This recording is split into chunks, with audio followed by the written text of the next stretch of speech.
Yes, that was a bit of a nostalgic little intro there from F1 2010, and well, what a game that was. That was probably still the best F1 game that Codemasters have made, to be honest, in terms of the way it just kind of, you know, sat with me and just kind of had an impact in terms of the way they went about it. The whole mantra of living the life of an F1 driver really was the best mantra for the game. And sadly, you know, I've asked Steve Hood many a times on Twitter, and he just said, you know, just through where they had to try and take the game, they sort of had to, you know, maybe forget about that mantra a tiny bit because they had other stuff to do. But hopefully for F1 2014 on the next gen, they can start with a clean slate and they can really get back and hammer home this mantra, because it really is a big one.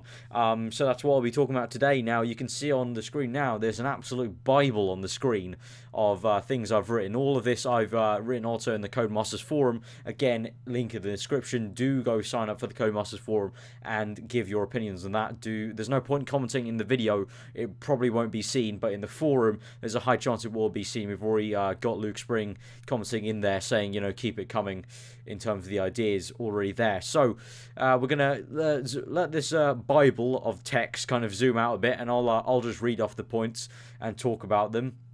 So F1 2014 career and in general needs to be about living the life. I know there's a lot about online and stuff. I will do another video about online and league racing and whatnot, but the biggest part is career modes, to be honest. At the very start, league racing really only comes in probably for most after they get bored of the career mode. You know, the career mode is the biggest part of the game, I think, and it needs to be, you know, just fleshed out so much more. And with the space for the next-gen consoles, it can be. So the first point I put is bring the paddock life back. Driver motorhomes, the media pen, and the personal PR assistant. So in F1 2010, you had the little media pen, a little kind of like a smaller version of it. But it'd be awesome if you could kind of have a little animation of you, the driver, as a POV, walking into the little pen area they have at every circuit and being surrounded with reporters and having to state what you thought about the race. Or, you know, if you've got on the podium, you're in that FIA, FOM little room with the three podium people. You have to answer questions from the standard interviewer guy. You know, having driver motorhome, so you can walk into your motorhome, and that's where the menu starts for career modes, like we had in F1 2010. You know, you can see your helmet there. You can choose your helmet. You can see what's going on. You know, there's a newspaper article on like the table. You can pick up the newspaper article. You can read about what's happening around the world in Formula 1 at that present time in your career mode. And the personal PR assistant that we saw in 2010, who was basically there, that they kind of replaced her with the news email system. And even though an email system's nice, I mean, in real life, they're not getting email that stuff. The PR is just telling them to face, oh, we've got to go do this, we've got to do that. And you're being told in person, really good job about the weekend stuff. You're not emailed about, oh, congratulations on the win. You're being told congratulations on the win on the team radio and after the race. So it'd be good to see that actually done like it is in real life. The living the life mantra needs to come back. I've said that already. More driver helmets. There needs to be more of a variety of driver helmets. I think they need to start taking some inspirations from real-life helmets. Vettel has had tons of helmets. I'm pretty sure you could take inspiration from Vettel helmets and kind of just create awesome helmets. And here's a really big thing. Maybe a helmet creator design competition. We had Sebastian Vettel doing a competition with Red Bull where you got to design a helmet for him, and he chose the one he would run with in USA. What if Codemasters run a competition? To be a great way to get fans in and get people interested about the game straight away. If there was some sort of helmet creator design competition, and you know the top 5 get picked and those helmets get put into the game, obviously, you know, the rules would be no sponsors, just designs, and it would be pretty damn awesome if we could get that in.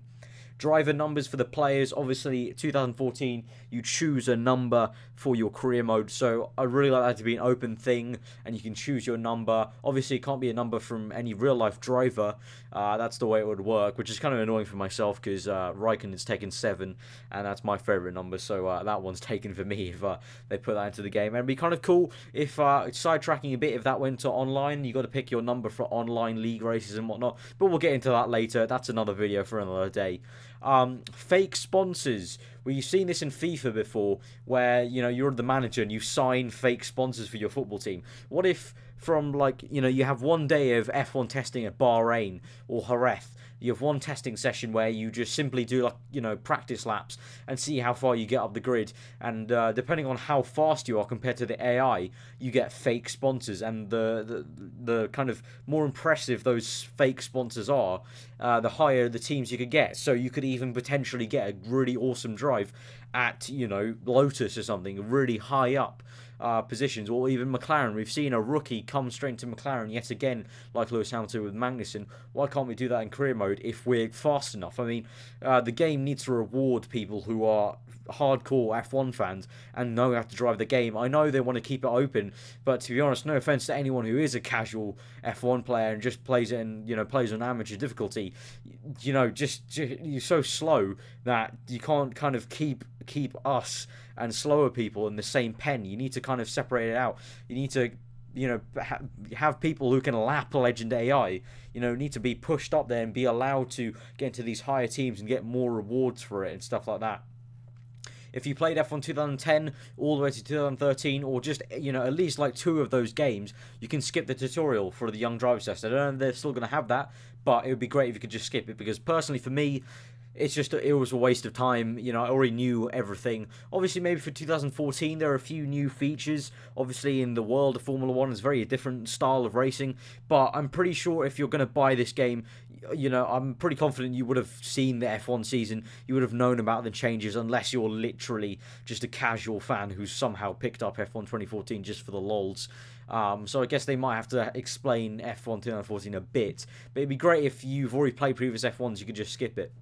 Press interaction before and after the races, so again, like the pen, even after qualifying. So after qualifying, you can go to the interview and go, alright, it's going to be a difficult race, you know, blah blah blah, we've done this strategy, and that affects stuff like the press, the media, what newer fake sponsors you can get. You know, if you swear like Sebastian's done, calling the engine noises shit, then that means you get less sponsors maybe in the coming weeks. Maybe the like in F1 2010, you had relationships with the team and other teams, and the likelihood of getting a contract in, like, if they wanted you, it'd be awesome if, you know, you could look at a little screen and it says McLaren good standing, they're rumored to want you for next season, and your own team Lotus, because you've sworn or whatever, they may be like, you know, they're not very happy with you, you need to do more now on track to come back into favour.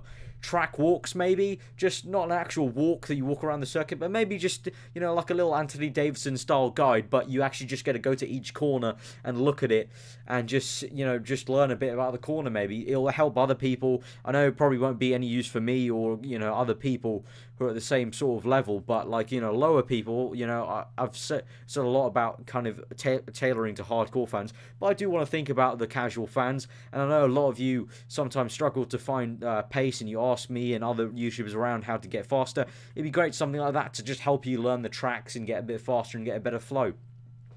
Be able to say stuff about drivers in interviews and have it have an impact on track and off track. So on track, you know, if you say Vettel's, you know, Vettel's you know, completely too aggressive, or Hamilton, he just completely dive bombed me, then on track Hamilton will kind of back off and give you some space. Or off track, you know, like Felipe Massa and Hamilton, if you say something in the press thing, you know, saying, oh, Massa was completely out of order, then Massa might come up to you and just be like, hey, you know, watch it or whatever, or watch your back or something. It might be cool. R&D needs to be more in depth. They need to split it up into aero, engine, tyre wear, turbo, chassis, fuel saving, you know, just that specific areas, and see what you can improve on, because, you know, you might be good on tyre wear. You know, I like to think I'm quite good on tyre wear, so I won't need to do tyre wear updates. I would rather spend my so-called in commas money, the team's money, on aero stuff or engine stuff. Might be quite cool. You know, if you're in the Red Bull, you'll want to spend all your money on engine development. Get more technical stuff in there. You know, stop dumbing down everything. You know, the majority of people who buy this game will be F1 fans. They'll know all about it. So, you know, maybe the engineer can use a few more technical terms and kind of tell you move the harvesting forward. You know, more harvesting on the rear brakes, so i.e., you know, turning up the amount of energy you're getting from the rear brakes every single corner, and, you know, having just a bit more technical stuff in there and rewarding fans of the sport that know their stuff. ERS strategy, how much is being harvested in corners, going on to brake bias being replaced by ERS harvesting, specifically the KERS and the turbo harvesting. On the F1 wheel in real life, they have settings for that. How much harvesting they want. They don't really have. They still have brake bias, but now it's more called kind of harvesting kind of setting, because the brake bias is kind of controlled by how much you want to harvest on the brakes on the rear tires, especially with the new brake-by-wire system. So it'd be great if we had a setting, instead of brake bias, we have ERS harvesting, and you can actually feel the physical. If you're harvesting more, you can feel that the rear of your car is lighter than the front, or if you're harvesting less, it feels more like a normal F1 car, like in 2013. Fuel needs to be a lot more complex, saving, lifting and coasting, developing the car for fuel efficiency. I've said that in my previous game idea video. All 3 free practice sessions would be awesome if we could have longer R&D tasks and all 3 free practice sessions, and it'd be maybe great if you could get people like David Croft in. You've already got them. Maybe try and get Ted Kravitz in there, and when you're in the pits, just randomly, just to have some sort of algorithm that randomly Ted will come up, like a little Sky Sports thing will come up randomly. You'll just hear, oh, so Vettel's gone fastest, blah blah blah, or Crofty going, Vettel's gone faster. So whenever someone goes faster or something, you have David Croft telling you that, and it'd be quite cool just to get a bit more of a TV feel. I know you can't do ongoing commentary, although F1 Championship Edition did, so it would be quite interesting to see if that could ever be implemented. But for now, I guess just little things like that, instead of your engineer going, you've gone down to third, have Crofty going up and saying Vettel's gone faster with a 1 blah blah blah blah blah, or formation laps and victory laps, podiums, all of that good stuff that we have space for now with the next gen. Just cram it all in there. The career mode just needs to be a lot more fleshed out. And finally, slicker looking graphics for the HUD, for the heads-up display. I know we can never have the F1 TV style graphics because of FOM licensing and Bernie Eccleston and copyrights and stuff like that, but just make it look a lot slicker. To be honest, it's been a bit slack. It's just been squares on a screen in P1 in white text. Make it a bit slicker. Have some actual, like the F1 has little, slit pieces of black, and then they have the writing in the black pieces, and they kind of come up in a nice array and kind of fit together like a nice table for results and stuff like that. Maybe have animations like that, so they fit together really nicely. Actually design the actual boxes the text goes in, make it nice and slick. Have some nice fancy lighting in there, just make it look a lot slicker. Obviously put your own Codemaster spin on it. Just make it look a lot slicker. I think it'd be quite awesome. You could just go into Photoshop and brainstorm ideas and just do it. I mean, I did it for my game idea. I just, whipped up some F1 graphics for it. Obviously, they look like the real life ones, but Codemaster could kind of create their own ones if they wanted. So that's been F1 2014 game ideas. Live the life, ? And I guess career mode, basically.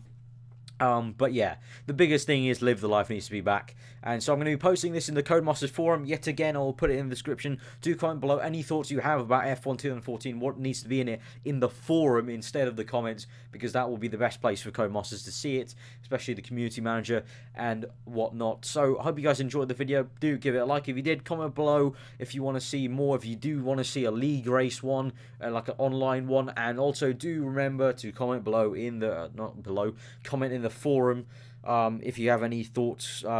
No real use commenting on the video, because I guess they probably won't see it. I'll still be tweeting it to them. So if you can't be asked to sign up for the forum, then fair enough, just comment that below. But I hope you guys enjoyed the video. Hope you enjoy the rest of your day, and I will see you guys next time. I've been aarava. Goodbye.